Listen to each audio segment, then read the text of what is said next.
Hi, welcome back to my channel. I'm Morgan F. and you're watching Morgan Eats. If you're new here, I talk all about approachable, affordable, plant-based eats. I was so inspired by a recent restaurant trip out here in Kansas City at this new restaurant that I wanted to retry. Okay, so what they did, and I posted a reel about it, what they did is they did a 5-course vegan meal with wine pairings. And I'm a wine girl and I love to eat. So this was like right up my alley. And it was just so beautiful. And me and my husband were back in the cut and just kind of cozying up. And we got to meet the owner and the chef who talked us through her menu a bit, which was absolutely wonderful. And so, first of all, if you're new here, make sure you subscribe because we're posting weekly videos about plant-based eats. Hello, welcome. And also, if you're not following me on Instagram to check out that fun reel, well, you know, the name is the same. We're Morgan Eats all over the internet. So just get into it. All right. I want you guys to see my take on a 5-course meal and just get into it and enjoy it. It's going to be delicious. Ooh. All right. I'll see you on the other side.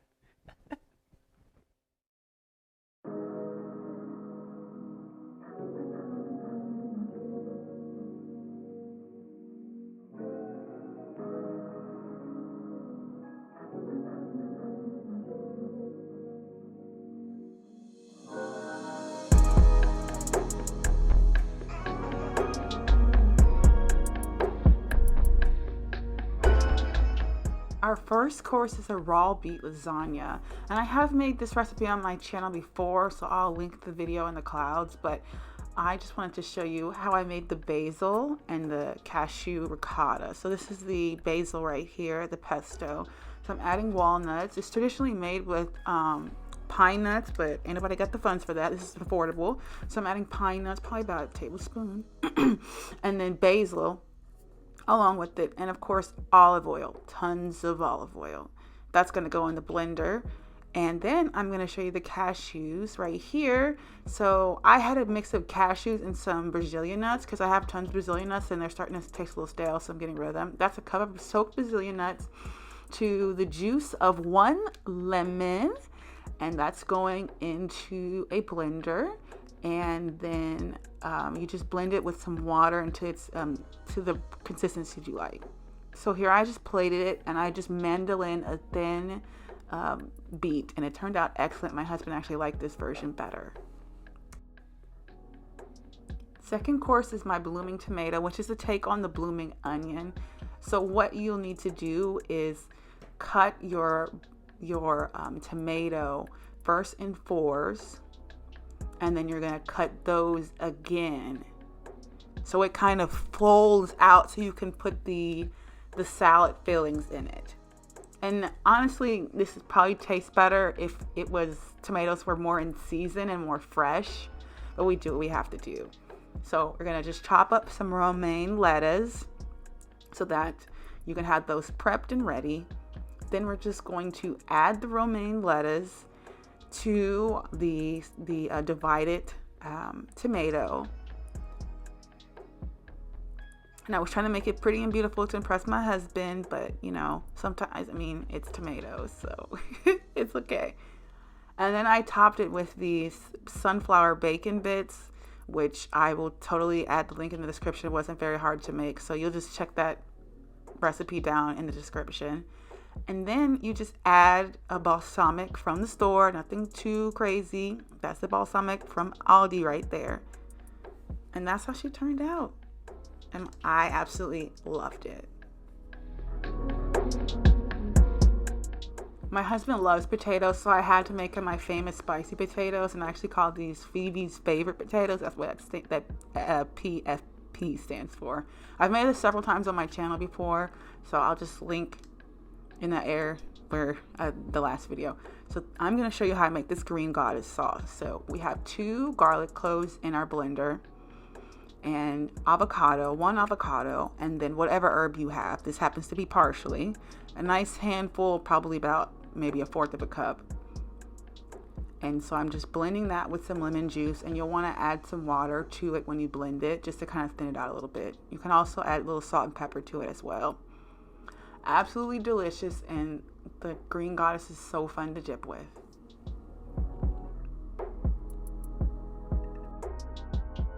I have butternut squash steaks with a mushroom risotto. I'm not showing you how to make the risotto because it didn't turn out how I liked it, to be totally honest with you, but you'll see. So I have sliced up pieces of the head of the butternut squash, just like the top part, not the part where it has seeds. And so I've already sauteed them and got them nice and brown. And so now I'm just I added vegan butter to this dish, and then I'm adding the sage to incorporate some flavor. So there is the butternut squash with the mushroom risotto. I will leave the recipe for that mushroom risotto. I mean, but it just didn't turn out how I wanted to. Last course. Let me know if you're loving this or what. Let me know. Okay, so what I'm loving about all of these recipes so far is that they're pretty plant-based whole foods. Not a lot of processed stuff. Yes, there was butter in the last, but most everything is pretty wholesome. So I have my yeast going in here with some plant-based milk. That's oat milk. And then I'm going to add in my flour. This is like maybe 4 ingredients. I'm going to play around with this recipe a little bit more and see if I can add just some raw sugar to kind of give it a little more sweetness to it, because it is very yeasty until you add something to it. And low-key, honestly, I used to work at a company where I would come up with recipes, and so this is one of the recipes I came up with. So I'm reclaiming it, and I veganized it. And I just watched the video, so I was like, oh wow. All right, so you're gonna stir that up until it gets to the consistency you like, and then you're gonna let it rest for like 2 hours. And so after the meal was done, I was like, all right, babe, I'm gonna cook up the rest of this. So I got my cast iron skillet, because I had to go out and get some oil, because we don't really fry a lot of stuff. So I had to go out and get some vegetable oil. So I'm like, all right, let's just cook this bad boy up. And so you just excuse the noise behind the pots and pans. But like, comment below if you can relate to just like, you cooked a big meal, you got pots and pans everywhere, and you don't care because you finna eat dessert.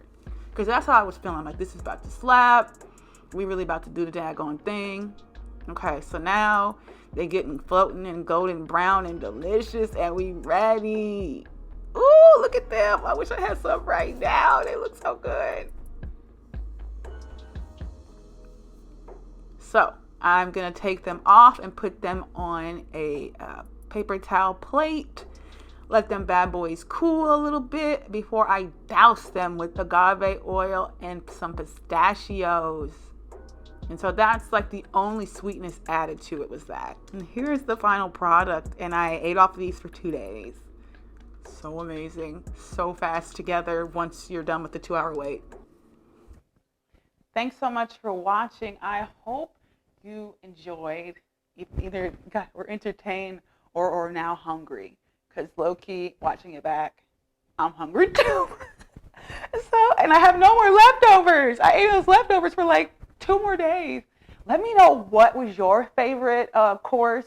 Which one would you want to try? And once again, the recipes are going to be linked down below. If you haven't already subscribed, hit subscribe, and I will see you next week. Peace.